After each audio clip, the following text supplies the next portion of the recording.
예, 안녕하십니까. 저번 파트 소화기와 간 건강에서 소화기를 마치고 이번에 간 건강으로 다시 찾아온 김준영이라고 합니다. 저번 주에 소화기 파트는 어떻게 잘 보셨는지는 모르겠어요. 근데 이제 될 수 있으면 이제 편안하게 이해하실 수 있도록 최선을 다해서 한번 찍어봤는데 좀 많은 도움이 되셨으면 좋겠고요. 오늘 같은 경우에는 소화기와 간 건강, 말 그대로 소화와 관련된 간에 대한 내용을 많이 주로 다룰 예정이고요.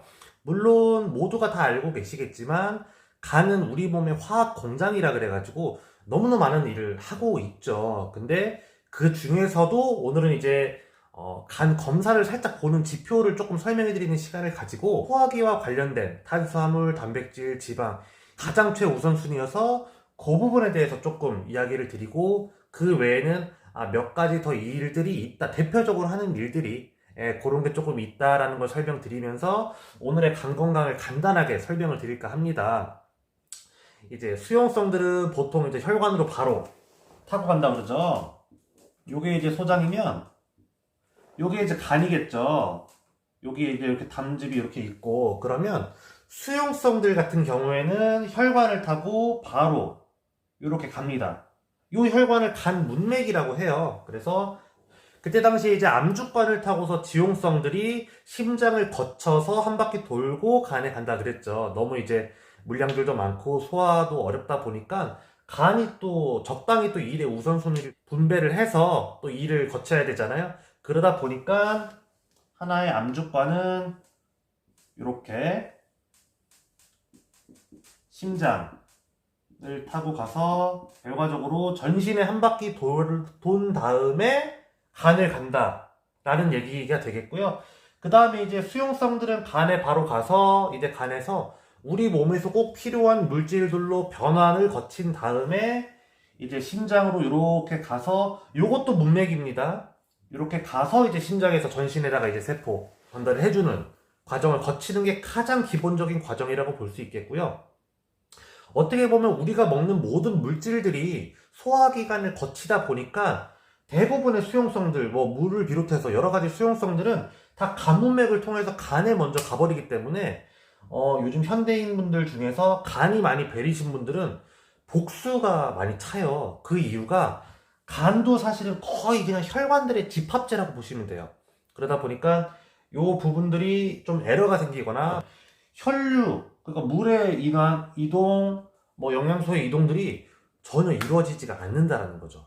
그래서 이제 간이 많이 베리게 되면 배 나오면서 복수 찬다라는 얘기가 있거든요. 그래서 이거는 뭐 간단하게 일단 알려는 드렸고 팁으로 그래서 간을 잠깐만 다시 그려보면 대략적으로 이렇게 생겼고요. 여기에 담즙이 이렇게 있죠. 그래서 혈관들의 집합체다. 방금 전에 설명을 드렸고 자 1차 먼저 탄수화물부터 얘기를 할게요.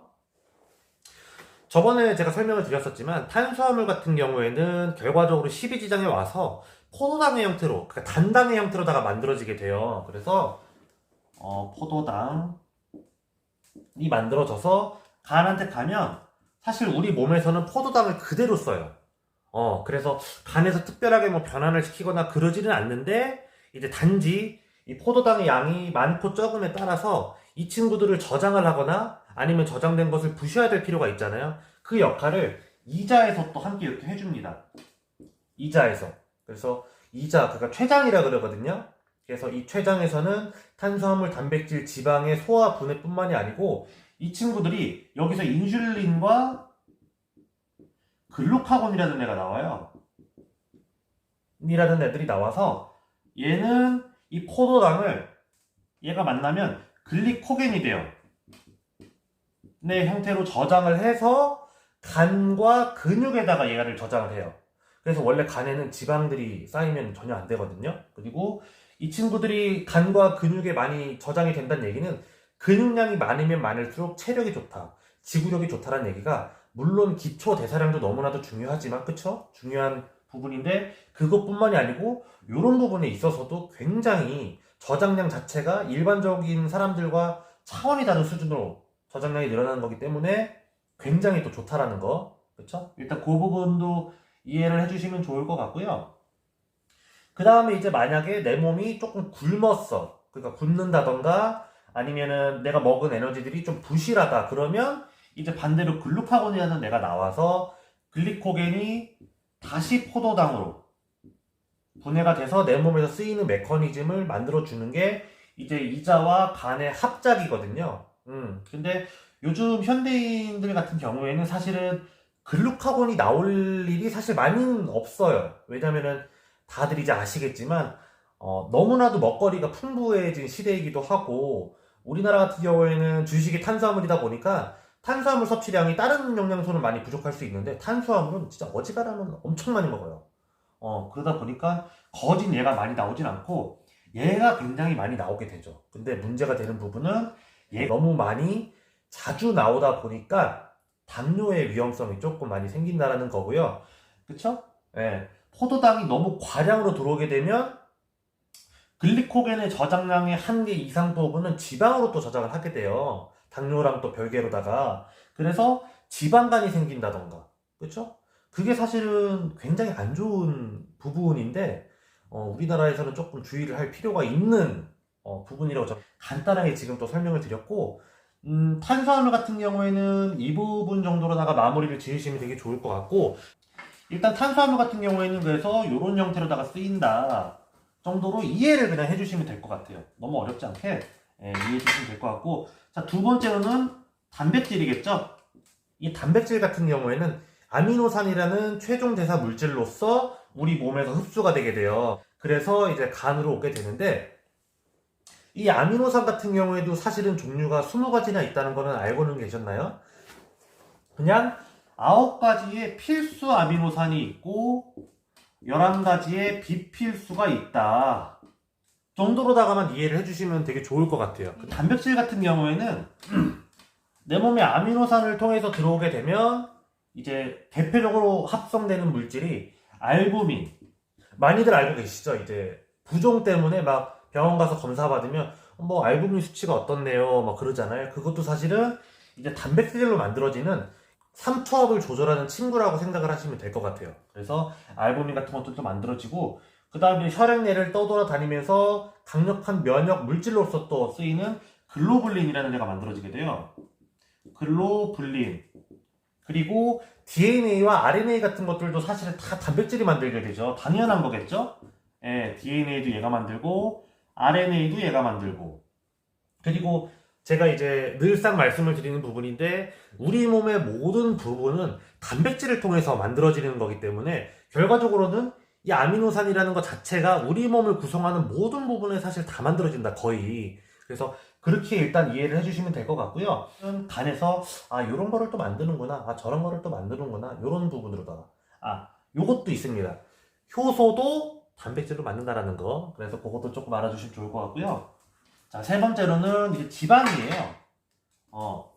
지방인데, 이 지방이 우리 몸에 들어와서 사실은 합성되는 게 콜레스테롤이라는 애로 합성이 되게 돼요. 콜레스테롤. 근데 콜레스테롤에 대한 사람들에 대한 인식이 물론 뭐 잘 아시는 분들도 많으시겠지만 좀 좋지 않은 경우가 많아요. 이제 대부분이 너무 콜레스테롤이 높으면 안 좋은 거 아니냐, 뭐 콜레스테롤이 높으면 되기나 지금 뭐 동맥경화라던가 질병의 위험성이 있는 것이 아니냐, 이런 얘기가 굉장히 많은데, 사실 정확하게 콜레스테롤이 하는 역할은, 우리 몸에는 60조 개의 세포가 구성되어 있는데 그 각 세포들마다 명령을 우리가 전달을 하잖아요. 근데 그랬을 때 LDL이라는 콜레스테롤이 명령을 체계를 전달을 하는 역할을 하고, HDL이라는 콜레스테롤이 그 명령을 전달하고 남은 그 기름 찌꺼기들을 다시 간으로 회수해 오는 역할을 해요.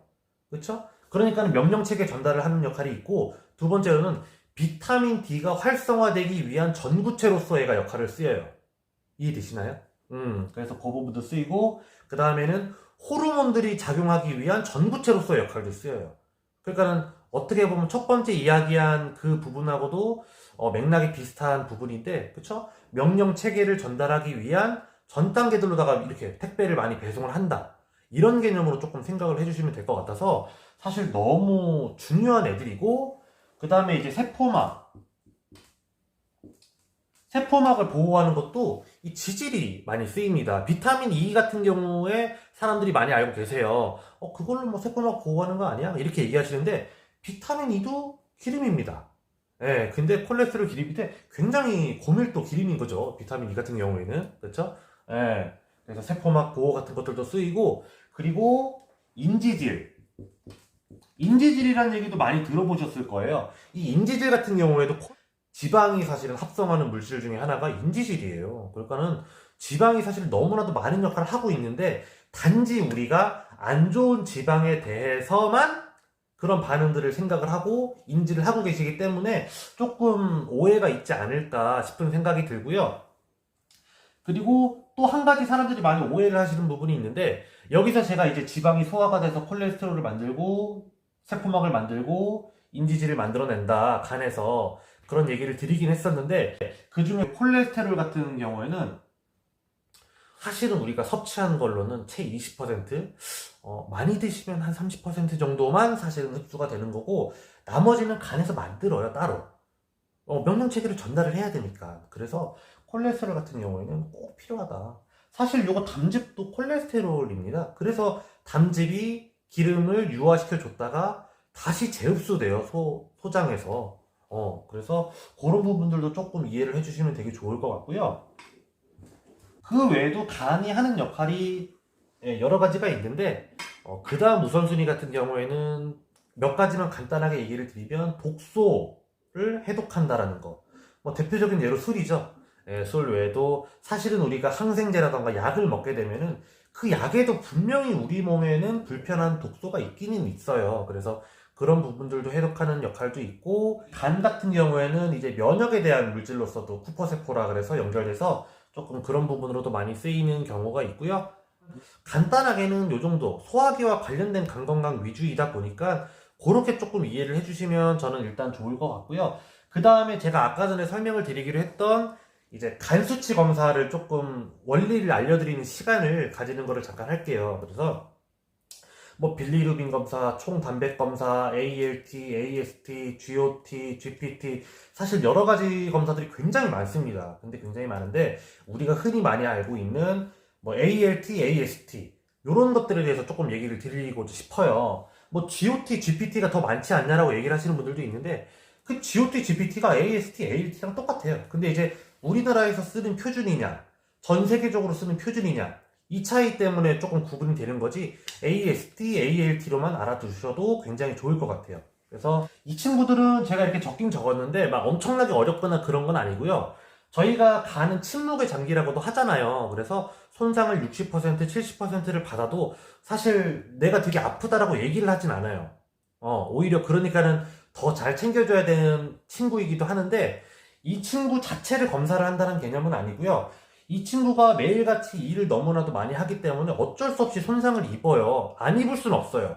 저도 지금 이 순간에도 입고는 있거든요. 근데 그러다 보면 이 간에서 쓰이는 효소가 있잖아요. 그 효소가 혈액 내에 누출이 되게 돼요. 그 누출이 얼만큼 됐는가를 판가름하는 검사가 요 검사들이에요. 그래서 수치가 40이 넘어가게 되면은 조금 간이 안 좋아졌다라고 많이 생각을 하시는 거고요. 이 수치가 30에서 20이네. 그럼 간 손상이 생각보다 덜 됐구나. 괜찮구나. 이런 개념으로다가 조금 이해를 해주시면은 굉장히 좋을 것 같고요. 이 정도만 조금 알아두시면은 기본적으로 하다못해 헌혈을 하더라도 이거 나오거든요. 다른 거 막 어렵게 많이 나오진 않고 그래서 요것만 봐도 일단 나는 내 간에 대해서는 많이 안심할 수 있겠다라고 생각을 해주시면 될 것 같고요. 오늘 제가 드리는 이 간에 대한 정보는 소화기와 연결돼서 같이 보시면 훨씬 더 도움이 많이 되실 것 같고요. 다음 주에는 뇌신경하고 따로 호르몬 해서 이렇게 또 찾아오겠습니다. 그래서 오늘도 경청해 주셔서 감사합니다.